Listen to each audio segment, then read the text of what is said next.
إن الحمد لله نحمده ونستعينه ونستغفره ونعوذ بالله من شرور أنفسنا وسيئات أعمالنا. من يهده الله فلا مضل له ومن يضلل فلا هادي له، وأشهد أن لا إله إلا الله وحده لا شريك له، وأشهد أن محمدًا عبده ورسوله. يا أيها الذين آمنوا اتقوا الله حق تقاته ولا تموتن إلا وأنتم مسلمون. يا أيها الناس اتقوا ربكم الذي خلقكم من نفس واحدة وخلق منها زوجها وبث منهما رجالا كثيرا ونساء، واتقوا الله الذي تساءلون به والأرحام إن الله كان عليكم رقيبا.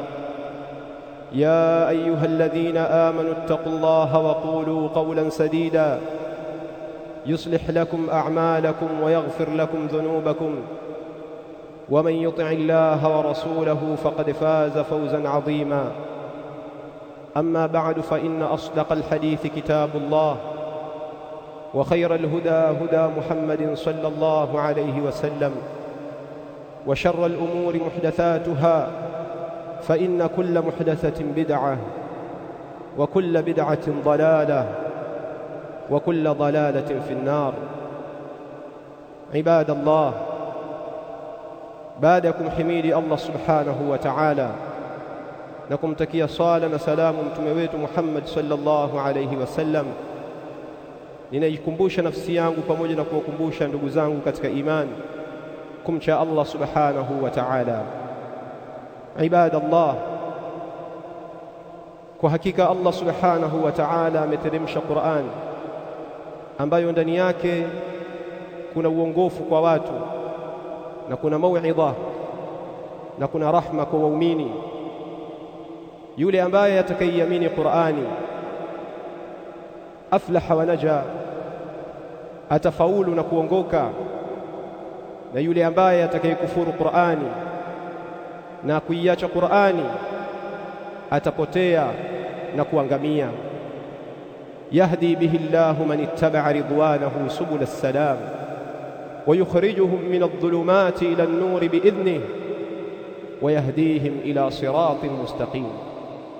Allah subhanahu wa ta'ala anasema, qad ja'akum min Allahi nurun wa kitabun mubin, kwa hakika mmejiwa nyinyi kutoka kwa Allah subhanahu wa ta'ala na nuru na kitabu kilichokuwa wazi, kitabu ambacho yahdi bihi Allah subhanahu wa ta'ala humuongoza kwa kitabu hicho man ittaba'a ridwanahu, yule mwenye kufuata radhi zake, subul as-salam, katika njia zilizokuwa na amani.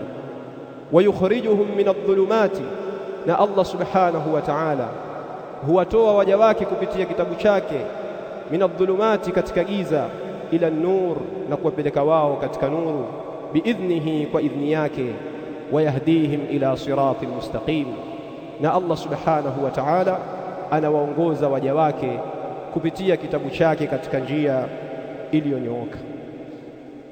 Ibadallah, kwa hakika miongoni mwa mambo ambayo Allah subhanahu wa ta'ala aliyotukumbusha kwayo katika Qur'an ni qissatu ashabil janna, kisa cha watu wa bustani, kisa ambacho Allah subhanahu wa ta'ala amekitaja katika suratul Qalam. Allah subhanahu wa ta'ala amesema, inna balawnahum kama balawna ashabal janna idh aqsamu la yasrimunha musbihin wa la yastathnun, kwa hakika sisi tumewatahini watu wa Makka, tumewajaribu watu wa Makka kwa kuwakunjulia na kuwapa mali na watoto. Kama balawna ashabal janna, kama tulivyowatahini na kuwapa mtihani watu wa bustani katika wale waliokuwa kabla yenu, bustani ambalo walikuwa wamelirithi kutoka kwa baba yao ambaye alikuwa ni mtu mwema mwenye kumshukuru Allah subhanahu wa ta'ala na mwenye kutoa haki za bustani hilo. Pindi wao walipolirithi bustani hilo, idh aqsamu, la yasrimunha musbihin. Walipolirithi bustani hilo wao waliapa la yasrimunha, kwamba wao watakwenda kuvuna na wao watakwenda kukata matunda yake, kuchuma matunda yake, musbihin, watakapopambaukiwa, na wala hawataacha chochote kwa maskini, na wala hawatatoa haki ya shamba hilo kama alivyokuwa akifanya baba yao, wala yastathnun, na wala hawakusema insha Allah, bali wao walijiona kuwa wamejitosheleza, walijiona kuwa wao wana kudra iliyojitegemea, na wala wao hawataki msaada kutoka kwa Allah subhanahu wa ta'ala. fatafa alaiha taifun min rabbik wa hum naimun. Pindi hawa ashabul janna, hawa watu wa bustani, walipopanga mambo yao wakati wa usiku na wakalala, Allah subhanahu wa ta'ala la yanam. Pindi wao walipopanga mambo yao na wakalala, Allah subhanahu wa ta'ala hakulala. Allah subhanahu wa ta'ala aliviondoa vitimbi vyao kabla ya kutekeleza mipango yao. fatafa alaiha taifun min rabbika wa hum naimun. Allah subhanahu wa ta'ala akateremsha katika shamba lao adhabu itokayo kwake na hali ya kuwa wao wamelala. fa asbahat kasarim, shamba lao na lile bustani lao likawa ni kama usiku wenye giza totoro. Shamba lao likabadilika, badala ya kuwa lilikuwa lina rangi ya kijani kibichi likawa lina rangi nyeusi. Shamba lao badala ya kuwa lilikuwa ni zuri limependeza, likabadilika likawa ni mabua meusi na majivu meusi. fatafa alaiha taifun min rabbika wa hum naimun fa asbahat kasarim. Lile shamba likawa ni jivu jeusi, hakuna kilichobaki katika shamba lile. Ilipofika asubuhi, wao hawana lolote wanalolijua. fatanadau musbihin, wakaanza kuamshana na kuitana hali ya kuwa wamepambaukiwa na asubuhi, wakiambiana anighdu ala harthikum in kuntum sarimin, anighdu ala harthikum in kuntum sarimin, tokeni raukeni mapema mkimbilie katika shamba lenu, in kuntum sarimin, ikiwa kweli nyinyi mmekusudia kuvuna shamba hilo. fantalaqu wa hum yatakhafatun, wakatoka na hali ya kuwa wao ni wenye kunong'onezana, wanaambiana kwa siri, alla yadkhulannaha alyawma alaykum miskin, ni marufuku leo hii kuingia katika shamba lenu maskini. Hakuna maskini yoyote atakayeambulia katika shamba hili. waghadau ala hardin qadirin, wakatoka mapema asubuhi wakiwa wamepokeka peke yao, qadirin, tena wakiwa wanajiamini kuwa wao wana uwezo wa kulivuna shamba hilo na hakuna maskini yoyote atakayevuna katika wao.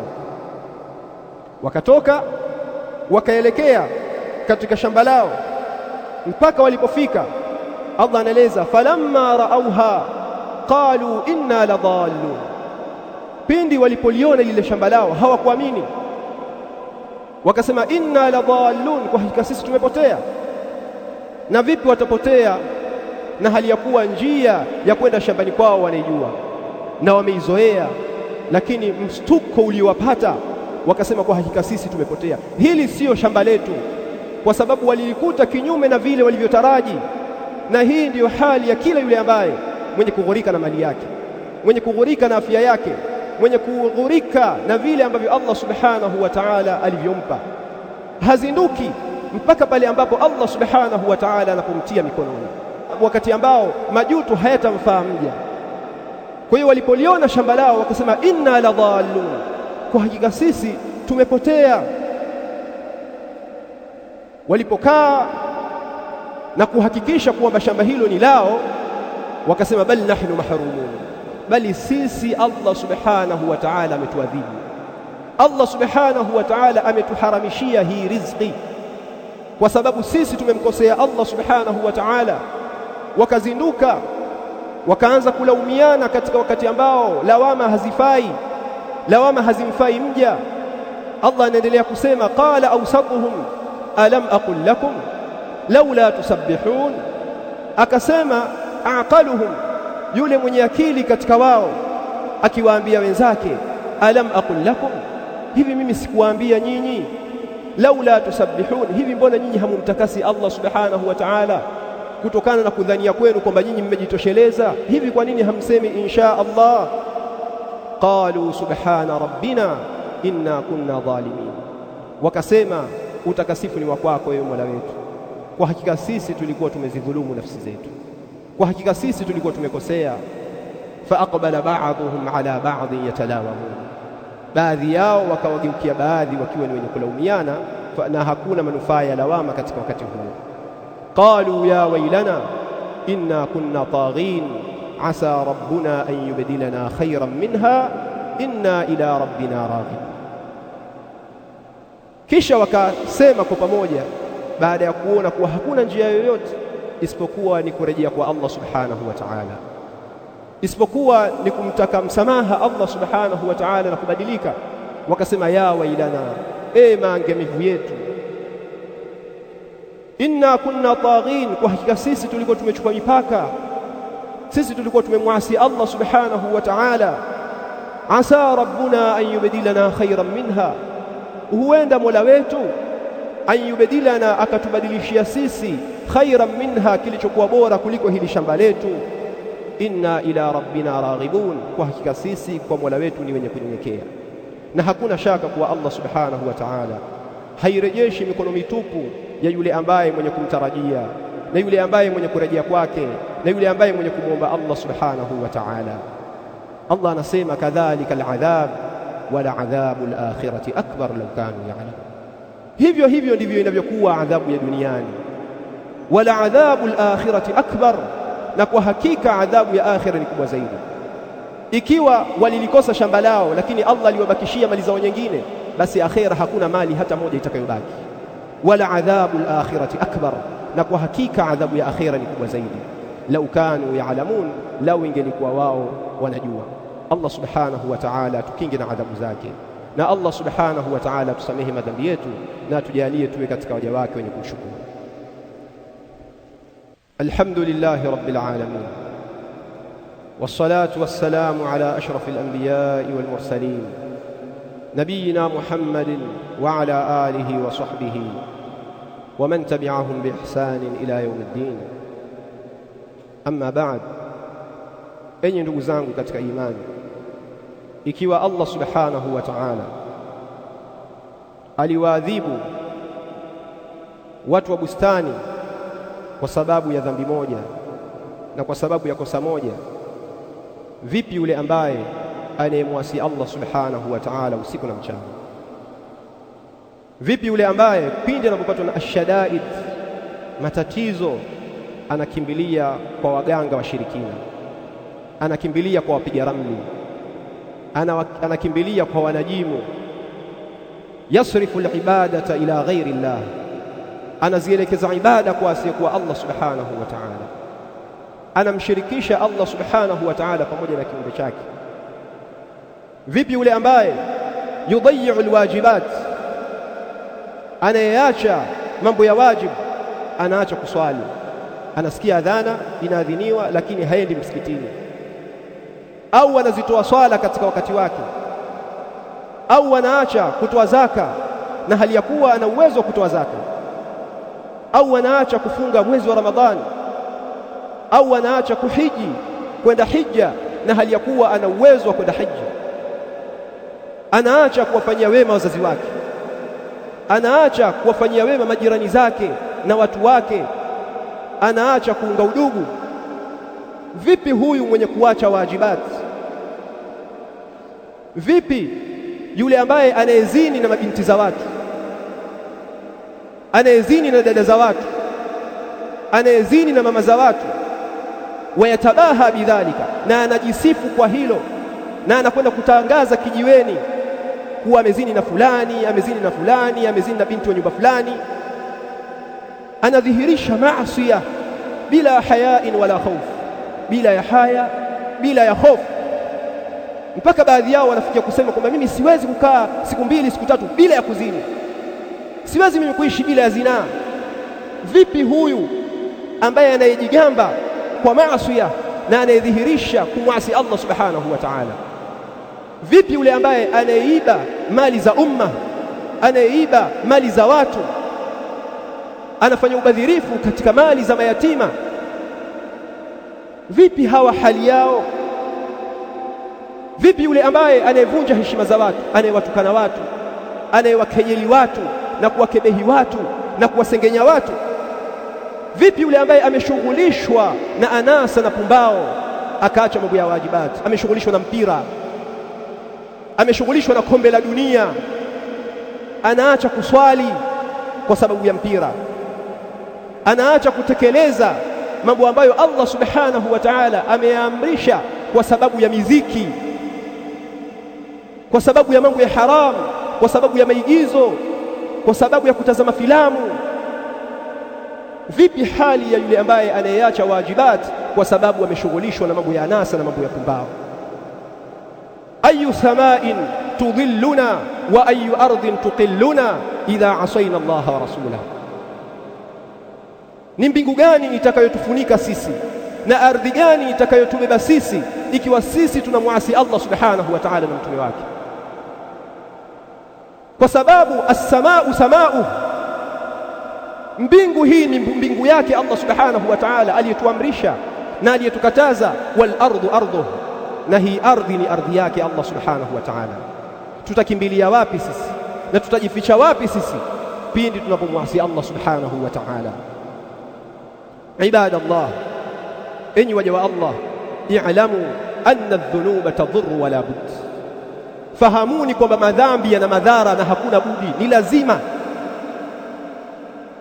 Madhambi yanadhuru na ni jambo la lazima, hakuna budi, lazima utapatwa na madhara hayo, hata kama madhara hayo huyaoni. Bali kutoona kuwa wewe upo katika adhabu na hali ya kuwa ni mwenye kumwasi Allah subhanahu wa ta'ala, inatosha hiyo kuwa ni adhabu. Kutowafikishwa kuja msikitini kuswali, hiyo ni adhabu. Kukosa muda wa kujifunza dini yako, hiyo ni adhabu. Kushindwa kuacha maasi, hiyo ni adhabu. Unaambiwa kwamba hili ni jambo la haramu, lakini unashindwa kuacha, unashindwa kushindana na nafsi yako, hiyo ni adhabu. Kwa sababu adhabu za madhambi imma itakuwa ni adhabu inayoonekana au ni adhabu isiyoonekana. Wal adhabu al-batin ashaddu min al-adhabi adh-dhahir, na adhabu isiyoonekana ndiyo adhabu kubwa mno kuliko adhabu inayoonekana. Kwa sababu mtu anapokuwa hajijui kama anaadhibiwa na Allah subhanahu wa ta'ala, yaghtar, anaghurika, anaona kwamba Allah subhanahu wa ta'ala amemkirimu, Allah subhanahu wa ta'ala amemtukuza, anaendelea na makosa yake, anaendelea na madhambi mpaka anakuja kuzinduka wakati ambao kuzinduka hakutamfaa, mpaka anapokutana na ajali yake. Atatamani kufanya mema, lakini Allah subhanahu wa ta'ala hamcheleweshi mtu inapofika ajali yake. Madhambi yana madhara katika nyoyo, madhambi yanaziharibu nyoyo, yanazitia maradhi nyoyo, maradhi ya kumshirikisha Allah subhanahu wa ta'ala, maradhi ya kupenda maasi, maradhi ya kuwachukia waumini, maradhi ya kuwahusudu waumini. Madhambi yanakidhuru kiwiliwili, na vile vile madhambi yanaidhuru jamii. Madhambi yanaidhuru jamii. Wa hal fi dunya wal akhirah sharrun aw da'un illa wa sababuhu adh-dhunub wal ma'asi. Hakuna katika dunia na akhera shari na janga lolote na gonjwa lolote isipokuwa sababu yake ni kumwasi Allah subhanahu wa ta'ala na kufanya madhambi. Ni kitu gani kilichomtoa baba yetu Adam peponi kama siyo dhambi? Ni kitu gani kilichomtoa Iblis katika ufalme wa mbinguni na kufukuzwa na Allah subhanahu wa ta'ala na kulaaniwa kama siyo kwa sababu ya kumwasi Allah subhanahu wa ta'ala? Ni kitu gani kilichokuwa ni sababu ya kuangamizwa watu wa Ad, watu wa Thamud, watu wa Aika, watu wa Shuaib na wengineo katika wale waliokhalifu manabii, isipokuwa ni maasi yao, isipokuwa ni kwa sababu ya kumwasi Allah subhanahu wa ta'ala. Mfumuko wa bei tunaopitia, maisha magumu tunayoyashuhudia katika jamii yetu, maradhi yaliyosambaa, na majanga yaliyoenea, yote haya sababu yake ni maasi yetu, madhambi yetu. Kabla ya kumlaumu yoyote, ilaumu nafsi yako. Lum nafsak, raji' nafsak, irejee nafsi yako, ihesabu nafsi yako, tazama wapi ulipokosea. Kabla ya kumlaumu mtu, ilaumu nafsi yako wewe mwenyewe. Kila shari unayoiona ni kwa sababu ya madhambi yetu sisi wenyewe na maasi yetu sisi wenyewe. Kabla ya kuanza kuwatafuta wengine, kabla ya kuanza kuwatafuta wachawi, ilaumu nafsi yako kwanza, irejee nafsi yako, ihesabu nafsi yako, angalia ni wapi ulipoteleza, angalia ni wapi unapozembea katika kutekeleza maamrisho ya Allah subhanahu wa ta'ala. Kwa hiyo ituhumu nafsi yako na uirejee nafsi yako kabla hujafikwa na mauti na kabla ya kumlaumu na yoyote. Enyi waja wa Allah, neema za Allah subhanahu wa ta'ala juu yetu sisi ni nyingi. Ni'amullahi kathira, neema za Allah subhanahu wa ta'ala juu yetu ni nyingi. Tusizikabili neema hizi kwa uovu, tusizitumie neema hizi katika yale ambayo hayamfurahishi Allah subhanahu wa ta'ala. Ma lakum la tarjuna lillahi waqara wa qad khalaqakum atwara. Hivi ni kwa nini sisi tunafikia hatumtukuzi Allah subhanahu wa ta'ala wala hatuogopi ukubwa wake?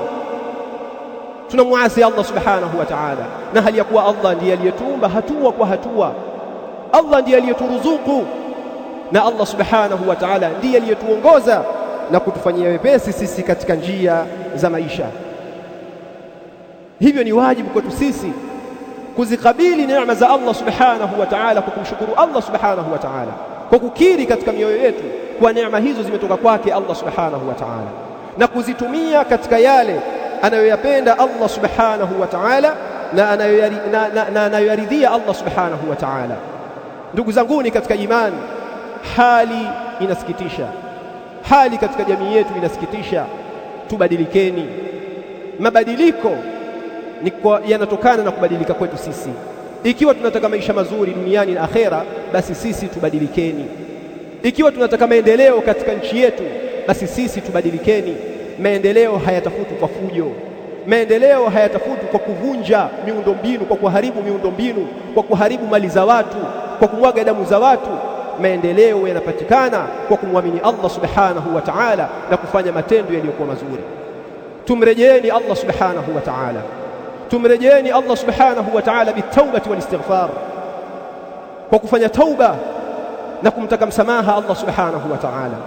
Inna Allaha ghafurur rahim, kwa hakika Allah subhanahu wa ta'ala ni mwingi wa msamaha na Allah subhanahu wa ta'ala ni mwingi wa huruma. Tumrejeeni Allah subhanahu wa ta'ala kwa kufanya matendo yaliyokuwa mema. Muda tuliokuwa nao ni mchache, tusighurike na huu uhai tuliokuwa nao, tusighurike na afya hizi tulizokuwa nazo. Tumrejeeni Allah subhanahu wa ta'ala kwa kuachana na kila jambo ambalo Allah subhanahu wa ta'ala amelikataza. Tumrejeeni Allah subhanahu wa ta'ala kwa kujifunza dini yetu. Tumrejeeni Allah subhanahu wa ta'ala kwa kufanyia kazi yale tunayojifunza. Ni wajibu kwetu sisi kumrejea Allah subhanahu wa ta'ala, ndipo tutapata maisha yaliyokuwa mazuri duniani na akhera. Allah subhanahu wa ta'ala ni mwingi wa msamaha na Allah subhanahu wa ta'ala ni mwingi wa huruma. Muda wa kuwa upo katika uhai, bado una fursa ya kubadilika.